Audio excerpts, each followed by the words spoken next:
Seelampur flyover के पास हुआ जबरदस्त हादसा। कार के उड़े पर खच्चे, एयरबैग खुलने से 4 युवक बचे। पुलिस के पास नहीं है कोई शिकायत।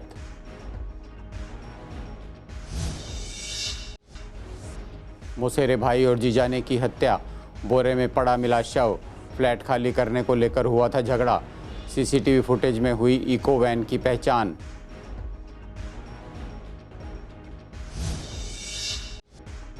लूट का विरोध करने पर पत्रकार पर चाकू से हमला, पीठ, पेट और बाजू पर लगे गहरे जख्म। 3 अज्ञात लोगों के खिलाफ केस दर्ज। आसपास मौजूद लोगों ने नहीं की मदद।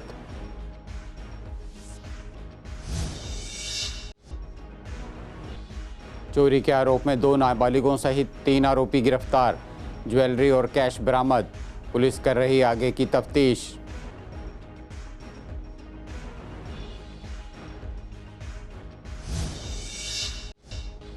दिल्ली के 12 जोन में बनेंगे 60 नए स्कूल।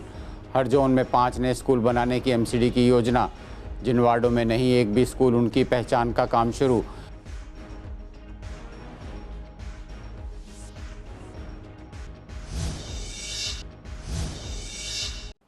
नमस्कार, आप देख रहे हैं सीसीएन लाइव। पूर्वी दिल्ली खास में आज मैं हूं दिलबर गोठी। तो नज़र डालते हैं आज की खबरों पर। सीलमपुर फ्लाईओवर से उतरते समय शनिवार देर रात एक तेज रफ्तार कार डिवाइडर से टकराकर फिल्मी अंदाज में कई पलटी खाते हुए रोड के दूसरी ओर जा गिरी। घायलों को निकालकर अस्पताल पहुंचाया गया। कार में एयर बैग्स लगे हुए थे। इनके खुलने से युवकों को मामूली चोटें आईं। हालांकि पुलिस को कोई लिखित में शिकायत नहीं मिली है। सीलमपुर थाना पुलिस ने कार को कब्जे में लेकर मामले की जांच शुरू कर दी है। जानकारी के मुताबिक सीलमपुर से बस अड्डे की ओर जाने वाली एक कार जैसे ही नए फ्लाईओवर से नीचे की ओर उतरी, तभी अचानक वो डिवाइडर से टकरा गई और फिल्मी अंदाज में कई पलटी खाने के बाद वह रोड की दूसरी तरफ जा पहुंची। स्थानीय लोगों ने कार में सवार लोगों को बाहर निकाला और अस्पताल पहुंचाया। वहां से युवक बिना कोई शिकायत दर्ज कराए चले गए। शुरुआती जांच में पुलिस को पता चला है कि कार में एयरबैग्स लगे हुए थे, जिसके कारण हादसा बच गया और युवकों की जान भी बच गई। कार में कुछ बियर की बोतलें भी मिली हैं। पुलिस मामले की जांच कर रही है। घटना की सूचना पर पुलिस ने क्रेन की मदद से कार को वहां से हटाया और कब्जे में लेकर जांच शुरू की। सीलमपुर थाना पुलिस मामले की आगे जांच कर रही है। स्थानीय लोगों ने बताया कि कार में 4 लोग मौजूद थे। उत्तर पूर्वी जिला डीसीपी डॉक्टर जय टिर्की ने बताया कि उन्हें अभी कोई शिकायत नहीं मिली है। कार को कब्जे में ले लिया गया है और जांच की जा रही है। अभी फिलहाल कोई मामला दर्ज नहीं है। में था, गाड़ी आई थी तो एक आवाज़ सुनाई थी, काफ़ी तेज़ आवाज़ थी। और जब हमने ऊपर आके देखा तो गाड़ी यहाँ से स्पीड से तेज़ आई थी फ्लाईओवर से, ब्रेकर पे चली, खंभे पे लगी, इससे लगते ही हल्टे पलटी खाई उस रोड पर। और देखा तो गाड़ी सामने बिल्कुल डैमेज, ख़त्म। शुक्रिया है कि बंदों को चोट आई है थोड़ी बहुत, लेकिन जान पे कुछ कहा नहीं आता, लेकिन जान उनकी फिलहाल ठीक है। उस समय हालत सही थी उनकी, हालत ठीक। पूर्वी दिल्ली के कल्याणपुरी इलाके में प्रॉपर्टी विवाद में मौसेरे भाई मोहम्मद नौशाद और जीजा मकरुद्दीन ने इमरान की हत्या कर दी। पूर्वी जिला पुलिस उपायुक्त अमृता गुगलोत ने बताया कि मंगलवार देर रात त्रिलोकपुरी थाना रोड राजकीय सर्वोदय कन्या विद्यालय के पास एक बोरे में शव पड़ा मिला था। कल्याणपुरी थाना पुलिस ने हत्या और सबूत मिटाने का मामला दर्ज कर लिया। इंस्पेक्टर ऋषिकेश मीणा और दूसरी पुलिस टीम ने इसकी जांच की। घटनास्थल के आसपास से सीसीटीवी फुटेज की जांच के बाद पुलिस ने इको वैन की पहचान की। वैन देर रात 12 बजे ब्लॉक 15 चौक से आती हुई दिखी थी। बाद में मृतक की पहचान इमरान के रूप में हुई। पुलिस ने इमरान की पड़ोसन शबाना और बहन नरगिस वगैरह से पूछताछ की तो पता चला कि मंगलवार रात फ्लैट खाली करने को लेकर इमरान और मकरुद्दीन और नौशाद में झगड़ा हुआ था। इसके बाद पुलिस ने नौशाद को दबोच लिया। नौशाद ने बताया कि उसने मकरुद्दीन के जानकार गौरव की मदद से शव को वैन में डालकर ठिकाने लगाया था।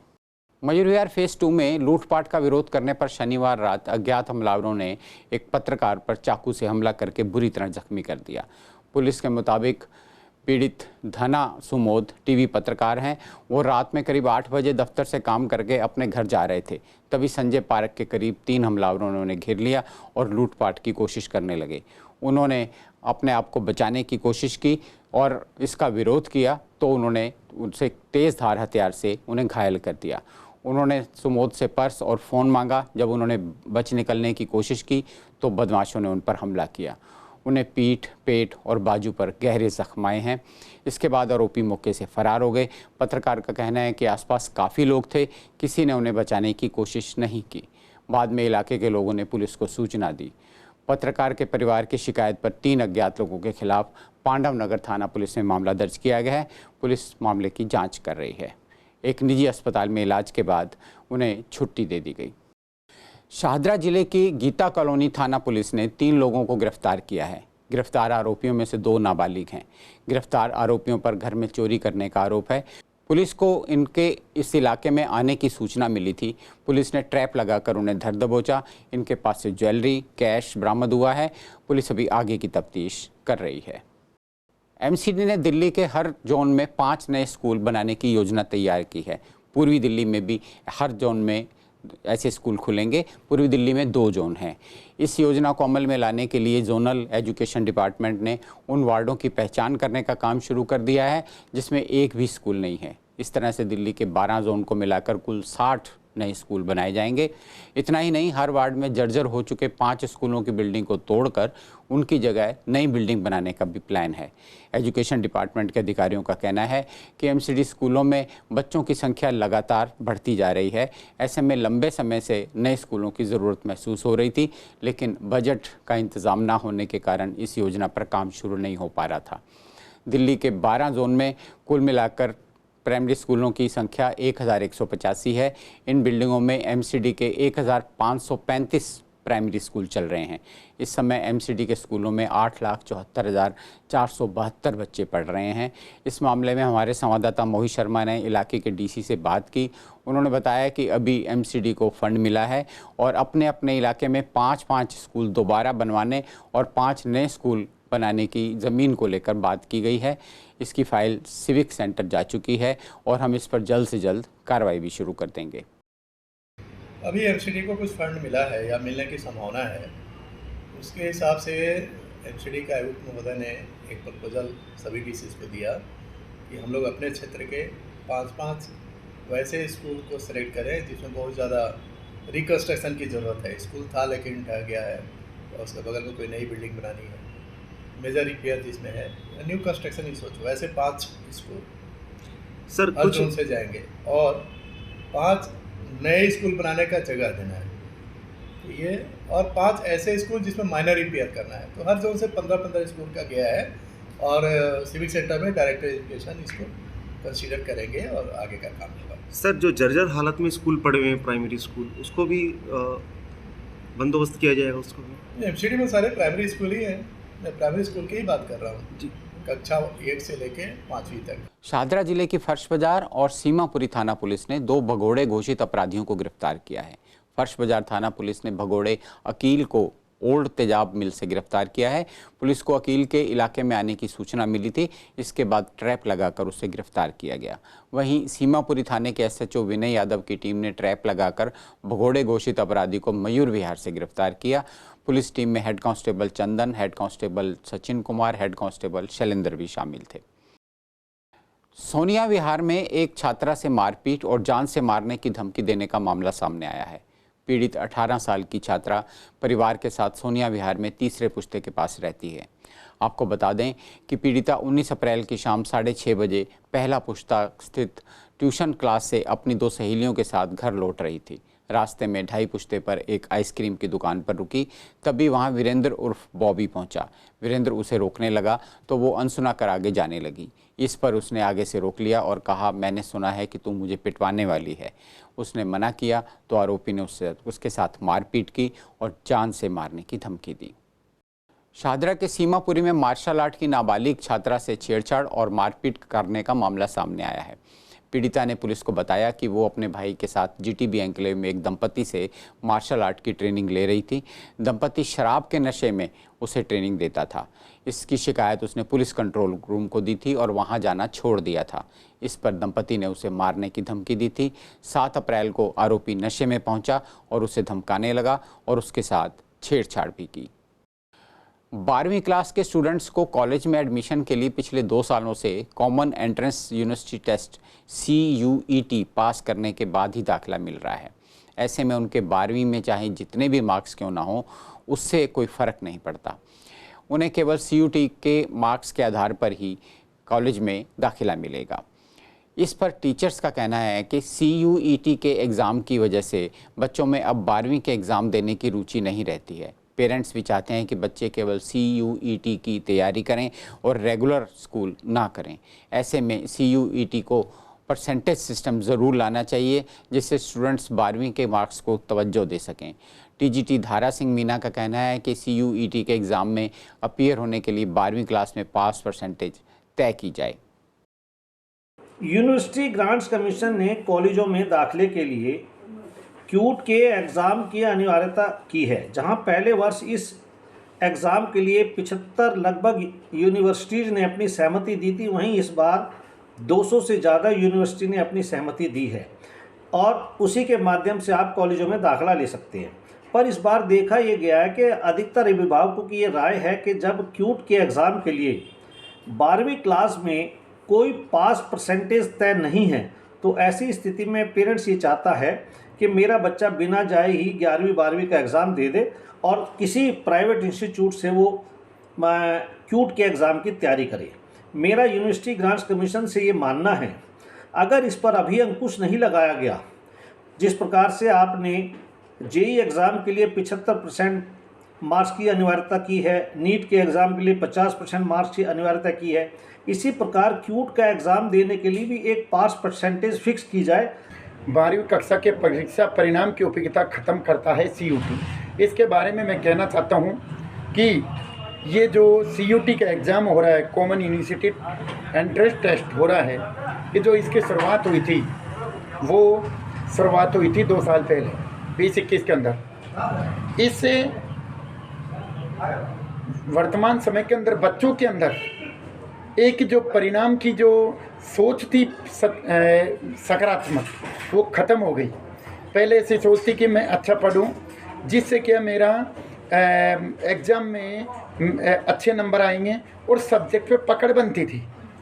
अब जो इस CUT के एग्ज़ाम की वजह से लोगों ने और पेरेंट्स ने और बच्चों ने स्कूलों के अंदर दाखिला ले लिया, CBSE में के अंदर 9th 11th में और 12th में, और वो स्कूल नहीं जाते और स्कूल न जाकर वो एंट्रेंस की तैयारी करते हैं। उससे परिणाम के अंदर बहुत गिरावट आई है। बिना 11वीं 12वीं कक्षा पढ़े छात्र एंट्रेंस टेस्ट की तैयारी करना चाहते हैं एडमिशन के लिए। अब कोई ज़रा इनसे पूछे कि जब आपका बेस जो है 11वीं और 12वीं कक्षा का वो अगर कमज़ोर रहेगा तो आगे आपका जो स्तर है वो किस लेवल पे होगा। CUT का जो एग्ज़ाम होता है इसमें टेस्ट के माध्यम से कट ऑफ जारी होती है। जो उच्च कट ऑफ होती है उनको सरकार तो ले लेती है, बाकी और इससे वंचित होकर प्राइवेट के दरवाजे खड़खड़ाते हैं, प्राइवेट में जाते हैं, और नहीं तो वो शिक्षा सोचते हैं अगली साल करेंगे। 1 साल बर्बाद हुआ वो काम में, अगले साल उनका मन नहीं लगता शिक्षा में, तो उससे दूर हो जाते हैं। एक चीज़ और देखने में मिली है, कुछ जो अभिभावक हैं वो तो तेज़ तर्रार हैं, जागरूक हैं अपने बच्चों के प्रति। वो कोचिंग सेंटर से अच्छी फीस में अच्छे मोटे पैकेज दे के कोचिंग सेंटर हायर कर लेते हैं, और जो गरीब तबके के बच्चे पढ़ नहीं पाते। इस संबंध में CUT का टेस्ट भी केंद्रीय पात्रता परीक्षा सेंट्रल टीचर एलिजिबिलिटी टेस्ट की तरह हो, जिसका एक मानक तय हो कि 55 और 60% जो बच्चा पा जाता है वो बच्चा देश की किसी भी यूनिवर्सिटी में दाखिला ले सकता है। पूर्वी दिल्ली के खजूरी खास के शिव मंदिर में आज से श्रीमद् भागवत कथा का आयोजन हो रहा है। कथा की शुरुआत से ही पहले कलश यात्रा निकाली गई। इसमें कई महिलाएं कलश सिर पर रखकर शामिल हुईं। ढोल नगाड़ों के साथ निकली इस यात्रा में स्थानीय लोगों ने भागीदारी की। पंडित यशपाल जी महाराज ने बताया कि ये भागवत कथा 23 अप्रैल से शुरू होकर 30 अप्रैल तक चलेगी। कथा समापन के दिन यज्ञ और भंडारा किया जाएगा। आज से श्रीमद् भागवत जी की कथा आरंभ हो गई है और ये कथा 23 तारीख से 30 अप्रैल तक चलेगी। हाथीवाला शिव मंदिर खजूरी में ये भागवत कथा है। तो क्षेत्र के जितने भी लोग इस चैनल को देख रहे हैं, सभी लोग भागवत जी के विश्व महात्सव में महायज्ञ में शामिल जरूर हों। गर्मियों का मौसम है और ऐसे में गर्मी को कम करने और शरीर में पानी की कमी को रोकने के लिए लोग ज़्यादातर नींबू का इस्तेमाल करते हैं। गर्मियों में इसका इस्तेमाल नींबू पानी, शिकंजी और कई तरह के खाने पीने की चीज़ों में किया जाता है। ऐसे में आजकल नींबू के दाम भी आसमान को छू रहे हैं। इससे लोगों को काफ़ी दिक्कतें हो रही हैं। इस बारे में दुकानदारों का कहना है कि इस बार नींबू का दाम 160 रुपये प्रति किलो है। गर्मियों में इसकी खपत बढ़ जाती है, इसलिए दामों में उछाल आता है। वहीं ग्राहकों का कहना है कि गर्मियों के मौसम में बच्चे स्कूल से आते ही नींबू पानी की डिमांड करते हैं। नींबू महंगे होने के कारण इससे उन्हें दिक्कत आती है। सरकार को नींबू के दामों में कमी करवानी चाहिए। ज़्यादा बल्कि नींबू ज़्यादा चाहिए होता है। बच्चे स्कूल जाते हैं तो उनको आके लेमनेड, नींबू पानी ये सब चाहिए होता है पीने के लिए, तो वो लोग यही मानते हैं, तो भी लेना ही पड़ता है नींबू, तो इसलिए चाहिए होता है। महंगा तो बहुत है। मौसम गर्मी का है। हाँ जी, क्या कहेंगे, ऐसे में सस्ता हो जाना चाहिए? करना ही चाहिए गवर्नमेंट को। नींबू तो गर्मी में चाहिए सबको, तो जो चीज़ चाहिए वो तो सस्ती होनी चाहिए।